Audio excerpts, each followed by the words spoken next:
Boa noite, Paulo Moura, cientista político, 17 de dezembro de 2022. Atenção para essa frase, abre aspas. Primeiro deveria tirar todos os poderes da Suprema Corte para que ela seja apenas uma corte constitucional. Fecha aspas. Você que me ouve certamente concorda com essa opinião, mas vai se surpreender ao saber quem é o autor. É nada mais, nada menos do que José Dirceu, o estrategista do PT, quem a proferiu. Pois é, a frase foi proferida em outubro de 2018, apogeu do processo de decadência do PT e véspera da eleição do presidente Bolsonaro. O que queria dizer Zé Dirceu com essa frase? Por que a proferiu? José Dirceu e o PT mudaram de opinião sobre o papel da Suprema Corte?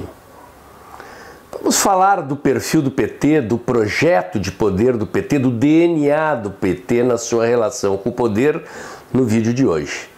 Me deem 5 segundos que eu já volto.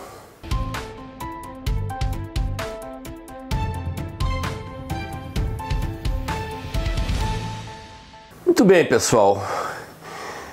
Observando o noticiário nesses últimos dias, estamos vendo o fechamento de um ciclo da reação do establishment à ascensão da nova direita ao poder, num processo que começou em 2013, desordenado, sem rumo, e culminou em 2018 com a eleição do presidente Bolsonaro. Em meados de 2019, já no meio do primeiro ano de mandato do presidente Bolsonaro, o establishment começou a reagir. A aliança de Rodrigo Maia com o STF começou a levantar as primeiras barreiras ao projeto conservador de uma parcela expressiva dos brasileiros que tinham conseguido legitimamente eleger o seu presidente. De lá para cá, o STF assumiu a centralidade do protagonismo político no país. Conforme a caracterização que eu faço aqui nos meus vídeos, nas minhas análises, o STF se equivaleria ao Comitê Central do Partido Comunista Revolucionário, só que como cérebro político de uma contra-revolução, se considerarmos que a chegada ao poder da nova direita no Brasil tem um certo sentido de ruptura histórica, como eu tenho dito aqui. Repito, não confundam ruptura histórica com ruptura institucional, como ruptura constitucional. Pode até ser que as coisas se confundam, mas não é isso que eu estou falando. Estou falando de mudança das estruturas de poder profundas de uma nação. Um deslocamento de poder das mãos daqueles que vivem de mamar nas tetas do Estado, historicamente, para as mãos daqueles que produzem a riqueza e sustentam este outro Brasil. A incompetência e a incapacidade dos partidos de esquerda em fazer oposição ao governo do presidente Bolsonaro e à onda conservadora que se elegeu no Brasil levou o STF a assumir o papel político central de uma espécie de governo paralelo no país que passou 4 anos desidratando os poderes do presidente da República, sabotando os projetos de lei e as reformas que o governo tentava implementar. O jogo mudou um pouco quando o presidente conseguiu se aliar com uma parcela do Centrão e desbloquear o caminho das reformas econômicas no Congresso. Conseguiu alguns avanços na liberação da posse do porte de armas, mas várias pautas conservadoras continuaram barradas, entre outras coisas porque o próprio Centrão não as assimilou. A agenda econômica liberal é praticamente um consenso entre o Centrão e o governo, a agenda conservadora é exclusivamente das forças conservadoras. O STF era mal visto pelo PT, dado que foi a corte que condenou o petismo, comandou a contragosto o impeachment de Dilma e confirmou muitas das sentenças dos petistas e dos políticos corruptos como decorrência da Operação Lava Jato. O STF o fez não porque quisesse, mas por pressão do povo nas ruas. Desde 2019 tem se observado claramente um desmonte da Operação Lava Jato, que foi uma espécie de carro-chefe da faxina institucional do país, que o próprio STF foi forçado a confirmar, mas que começou a desmontar por convicção de necessidade de conter a onda transformadora que começou em 2013, 2015, 2016 com o impeachment da Dilma e 2018 com a eleição do presidente Bolsonaro. O STF é hoje o principal poder da República. Esta é uma distorção no sistema de freios e contrapesos de qualquer república. Na ordem dos três poderes republicanos, a hierarquia dos poderes é presidida pelo Legislativo e pelo Executivo, nessa ordem, os poderes que têm voto, e a Justiça, especialmente a Suprema Corte, deveria ser um poder passivo, que reage sob demanda aos conflitos que acontecem na sociedade para arbitrá-los.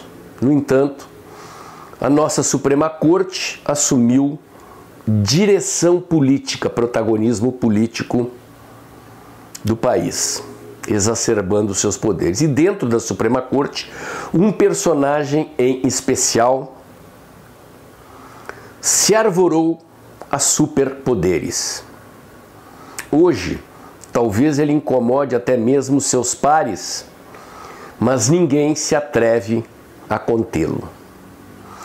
A grande questão aqui é a seguinte: neste momento, este personagem continua cumprindo missões de conter a onda transformadora conservadora pela repressão, pela prisão, pela censura, pela desmonetização, pela perseguição, recorrendo a inquéritos ilegais, enfim, uma série de artifícios usados contra os conservadores visando reprimir a mudança do país. E enquanto executa essa tarefa, esse cidadão serve aos interesses do PT. No entanto, o PT é um partido hegemonista. Hegemonia significa controle total do poder. Significa que o PT tem no seu DNA uma cultura política de quem não gosta de compartilhar o poder. Por vezes compartilha por necessidade. E podemos ver nesse exato momento isto acontecendo. O Lula precisa fazer alianças para ter maioria no Congresso, para governar. Gostaria de poder contemplar gente que o apoiou na eleição para produzir o resultado que aí está, mas os petistas da máquina partidária resistem a entregar para Simone Tebet, para Alckmin, para tucanos, para quaisquer outros personagens, Marina Silva, com veleidades de virem a concorrer à presidência da República, como Simone Tebet, por exemplo, entregar cargos relevantes para possíveis competidores pelo poder, foge completamente ao DNA hegemonista do PT. E aí chegamos ao ponto onde eu quero chegar. Se nada for feito para conter o excesso de poder do STF e desse personagem em especial, antes da posse do candidato deles, num raciocínio hipotético de que a nossa esperança não seja correspondida por uma decisão e uma atitude do presidente da República e o candidato deles acabe tomando posse, chegará um momento em que o excesso de poder do STF colidirá com as pretensões hegemonistas do PT. Não pensem que eu estou aqui delirando. Conheço de dentro, lá no início da minha vida política, estive no PT até antes dos 30 anos, depois que rompi há mais de 30 anos, só faço lutar contra esse partido e contra a esquerda em geral. Conheço esse DNA autoritário e hegemonista e sei claramente, por conhecimento prático e por ter estudado o marxismo, o leninismo, o gramscismo, que chegará um momento da colisão entre o poder que o STF tem e o projeto de poder que o PT tem e quer implementar. Não pensem que isso não está no radar de gente como Zé Dirceu, e que Zé Dirceu, que agora está em férias em Cuba, vejam só, foi viajar para o exterior sem contar para ninguém. O que será que ele foi fazer lá? Será que ele está sabendo de alguma coisa que nós não sabemos que pode acontecer antes do fim do ano? Se alguém é bem informado, é ele.